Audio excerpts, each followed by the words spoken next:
আসসালামু আলাইকুম ভিউয়ার্স। সুকন্যা দেশি ব্লগ থেকে আজকে সুকন্যা আমি দেখাবো ছেলেদের জন্য ইজি মাংসের রেসিপি। দেখুন আমি কিভাবে রান্না করছি, খুব সহজেই। প্রথমেই আমি সয়াবিন তেল দিয়ে দিব। এখানে আমার গরুর মাংস দেয়া আছে 2 থেকে 3 কেজি। তো সেই হিসাবে পরিমাণ মতো সয়াবিন তেল দিবেন আপনারা। এরপর দিয়ে দিব পেঁয়াজ কুচি। দেখেন আমি কতটুকুন পরিমাণ পেঁয়াজ দিচ্ছি। অল্প পেঁয়াজ দেবেন, বেশি পেঁয়াজ দিবেন না। তারপর দিয়ে দিচ্ছি আমি 2 থেকে 3 চামচ আদা বাটা। আগে আমি আদাটা পেস্ট করে রেখেছি। তারপর দিয়ে দিব আমি 3 চামচের মতো রসুন বাটা, গার্লিক পেস্ট।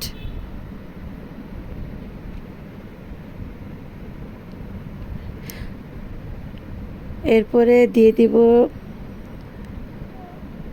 গরুর মাংসের যেটা বিফ কারি পাউডার, এটাতে আমার সব কিছু দেওয়া আছে। হলুদের গুঁড়া, ধনে গুঁড়া, জিরার গুঁড়া, যা মশলা থাকে সব কিছু এটাতে দেওয়া থাকে। তো যেহেতু ছেলেরা যদি রান্না করেন তাহলে এটা ইজিভাবে রান্না করতে পারবেন। 1 কেজি গরু মাংসের জন্য প্যাকেটে দেয়া আছে কতটুকু আপনার পাউডার দিবেন। আর যদি আপনার 2 থেকে 3 কেজি হয় তাহলে পুরো পাউডারটাই লেগে যাবে। তো এখানে আমার যেহেতু বেশি লাগছে না, আমি হাফই দিচ্ছি, কারণ অনেক পাউডার এটাতে থাকে। তো আমি 2.5 কেজির জন্য হাফ নিয়েছি। এরপর দিব লবণ। এটা আপনারা স্বাদ মতো, আপনাদের পরিমাণ মতো লবণটা দিয়ে নেবেন। আমি আমার যেহেতু আন্দাজ পরিমাণটা জানা আছে, তো সেই কারণে আমি এভাবেই দিচ্ছি। আপনারা চাইলে চামচ মাপ করে দিবেন, স্পুনে মেপে দিবেন। তারপর দিয়ে দিচ্ছি আমি স্পেশাল যেটা মিক্স কারি পাউডার, মানে গরম মশলা। এটা আপনারা 1 চামচ দিবেন, এটা বেশি দেওয়া লাগবে না, কারণ গরুর মাংসের যে পাউডারটা আপনার বিফ কারি পাউডার, সেটাতে কিন্তু সব দেওয়াই থাকে। তো যেহেতু আমার বাসায় একটু ঝাল বেশি খায় প্রচুর পরিমাণে, সে কারণে আমি দিচ্ছি চিলি পাউডার।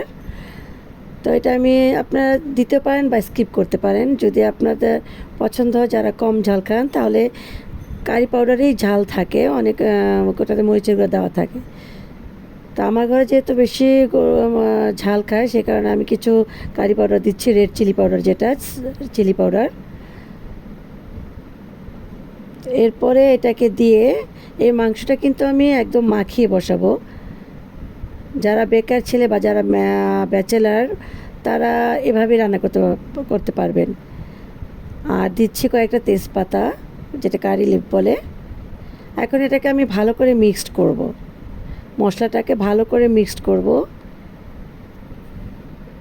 খুব ভালো করে মিক্সড করে দেখেন কত সুন্দর একটা কালার এসেছে।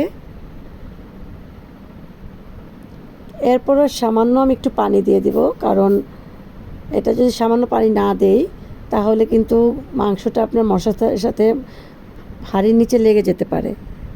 তো একটু পানি দিয়ে আমি এটাকে ভালো করে মিক্স করলাম। এখন আমি মাংসগুলো দিয়ে দিব। এগুলো কিন্তু আমার সব কোরবানির মাংস। দেখেন আমি কত, মানে যা আছে আমি সব দিয়ে দিচ্ছি। ভালো করে মাংসটাকে ধুয়ে নেবেন। এখন দিয়ে খুব ভালো করে মাংসটাকে মিক্স করবেন। খুব ভালো করে মাংসটাকে মিক্স করে উপর নিচে নাড়া দিবেন, মিক্স করবেন একদম মাংসের ভিতরে যেন মশলাগুলো ভালো করে লেগে যায়, সেভাবেই মিক্সড করবেন। উপর নিচে ভালো করে মিক্সড করে মশলাগুলোকে একদম ভালো করে মিক্স করে দিয়ে ঘুরিয়ে ঘুরিয়ে মিক্স করবেন। যাদের ননস্টিক হাঁড়ি আছে তারা এটাতে করবেন, কারণ ননস্টিক পাত্রে করলে খাবারটা বেশি মানে নিচে লাগবে না। আপনারা যদি মনে করেন যে এটাতে একটু পানি দিতে হবে, তার একটু পানি দিতে পারেন, একটু বেশি পানি দিবেন। আমি এখানে একটু কম দিয়েছি, একটু বেশি পানি দিয়ে। এখন আপনাদের কাজ হবে চুলায় আগুন দিবেন। চুলায় আগুন দিয়ে হাঁড়িটাকে বসিয়ে দেন, তারপরে ঢাকনা দিয়ে ঢেকে দিবেন। চুলাটা বেশি বাড়াবেন না, মিডিয়াম ফ্লেমে রেখে চুলাটা ঢেকে দিবেন।